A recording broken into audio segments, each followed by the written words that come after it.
Ka-Express, buong mundo ang muling nagulat matapos kumpirmahin ang isang high-profile matchup sa Koyong Classic kung saan haharap ang Pinay tennis star na si Alex Ayala laban sa Australian crowd favorite na si Priscilla Hon. Sa isang torneo na kilala bilang isang prestihiyosong warm-up event bago ang Australian Open, ang laban na ito ay agad umagaw ng pansin, hindi lang sa Australia kundi sa buong tennis community. Hindi ito simpleng exhibition match, ito ay isang salpukan ng momentum, ranking, crowd pressure at pambansang pride na magaganap sa mismong puso ng Melbourne tennis culture.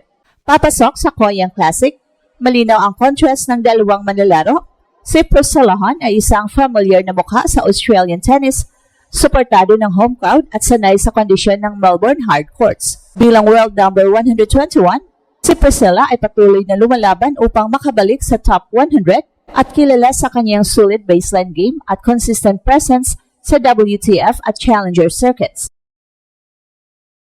Well, sa kabilang banda, naroon si Alex, ang bagong world number 49, isang career high ranking na naglagay sa kanya sa elite top 50 ng WTA para sa unang pagkakataon sa kasaysayan ng Philippine tennis. Ang ranking gap pa lang ay malinaw na indikasyon ng kasalukuyang estado ng dalawang atleta, pero higit pa sa numero ang dala ni Alex sa laban na ito. Bit-bit niya ang momentum mula sa isang makasaysayang semifinal run sa Auckland, kung saan tinalo niya ang ilang big names at pinatunayan na ang kanyang pag-angat ay hindi tsamba. Ang kanyang direktang pagpasok sa Australian Open main draw ay nagbigay sa kanya ng bagong kumpiyansa at mas malinaw na direksyon. Hindi na siya basta kalahok, isa na siyang legitimate contender sa pinakamalaking torneo ng mundo. Para sa Express Info context, mahalagang linawin na ang Koyong Classic ay isang invitation-only exhibition tournament na dinadaluhan ng mga piling manlalaro bilang paghahanda sa Australian Open. Ang pagiging bahagi ni Alex sa ganitong event ay indikasyon ng kanyang lumalaking reputasyon sa international tennis. Hindi lahat ay inanyayahan dito at ang pagsama niya sa field ay patunay na kinikilala na siya bilang isa sa mga pangalan na dapat bantayan ngayong 2026 season. Sa aspeto ng home court advantage, malinaw na kay Priscilla Hon mapupunta ang unang tingin.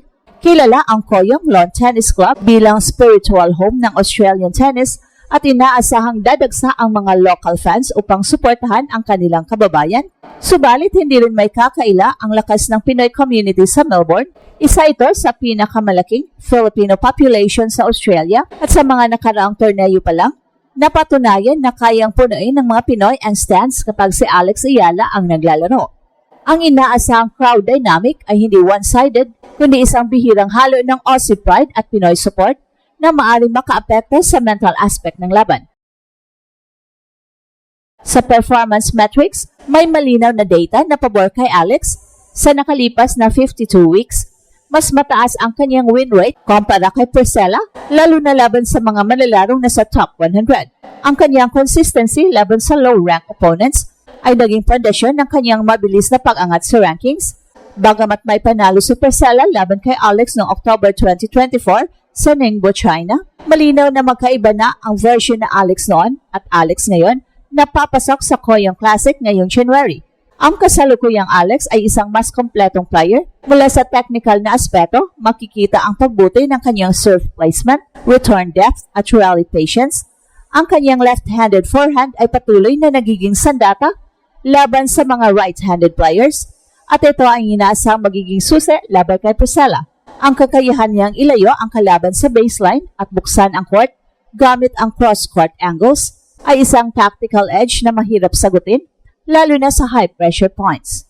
Samantala si Priscilla ay kilala sa kanyang solid first serve at composure sa early stages ng mga laban. Gayunpaman sa mga data ng mga nakaraang season, mas mababa ang kanyang breakpoint conversion at return efficiency kumpara kay Alex. Sa mga laban na umabot sa tight situations, mas madalas na nakakahanap ng paraan si Alex upang manalo ng crucial points. Ito ang klase ng detalye na mahalaga sa ating analysis dahil dito kadalasang napagpasyahan ang resulta ng mga high-profile matches. Isa ring mahalagang factor ay ang mental trajectory ng dalawang players.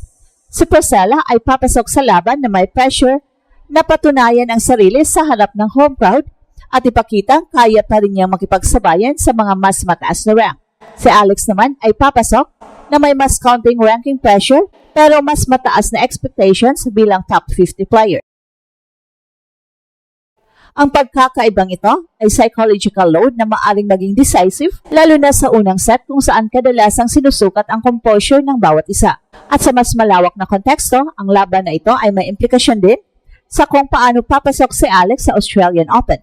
Sa isang solid performance sa Koyong Classic, kahit exhibition lamang, ay maaring magbigay ng karagdagang kumpiyansa at rhythm bago ang unang Grand Slam ng taon. Para sa coaching staff at sa mismong manlalaro, ito ay pagkakataon upang subukan ang game plan laban sa isang player na may home court advantage at agresibong crowd support. Mahalaga ring banggitin na ang Koyong Classic ay kadalasang sinusundan ng media at scouts bilang indicator ng form ng mga manlalaro.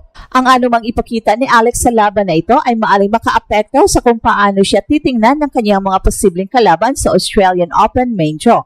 Sa ganitong punto ng kanyang karera, bawat match ay nagiging bahagi ng mas malaking larawan ng kanyang Grand Slam ambitions. Para sa Philippine tennis, ang presensya ni Alex sa ganitong entablado ay patuloy na nagbibigay ng versatility at inspirasyon. Ang kanyang pag-angat sa world number 49 ay hindi lamang personal na tagumpay, kundi simbolo ng potensyal ng bansa sa international tennis. Sa Melbourne, ang laban kontra Pesela ay magsisilbing isa pang sukatan kung gaano kalayo na ang narating ng isang Pinay sa sport na matagal ng pinaghaharian ng traditional powerhouses. At habang papalapit ang January 14, malinaw na ang laban na ito ay higit pa sa simpleng warm-up. Ito ay salpukan ng ranking, momentum, crowd dynamics at evolving narratives ng women's tennis. At para sa ating perspective, ang Alex Ayala kontra Priscilla Han sa Koyong Classic ay isang mahalagang checkpoint bago ang Australian Open. Isang laban na magbibigay ng mas malinaw na larawan kung saan papunta ang karera ng world number 48 sa 2026 season. Well, sa kabuuan, ang Alex Ayala kontra Priscilla Han sa Koyong Classic ay hindi lang isang exhibition match kundi isang malinaw na salamin ng pagbabago ng balanse ng women's tennis. Para kay Alex, ito ay pagkakataon na patunayan na ang kanyang pag-angat sa world number 49 ay hindi aksidente, kundi bunga ng consistent performance, matibay na mentality at tamang paghahanda. Ang laban na ito ay magsisilbing huling sukatan ng kanyang forma bago ang Australian Open, kung saan mas mabigat na hamon ang nag-aantay. At para kay Priscilla Han, ang laban ay isang pagkakataon na ipakita na kaya pa rin niya makipagsabayan sa mas mataas na rank player, lalo na sa harap ng sariling crowd.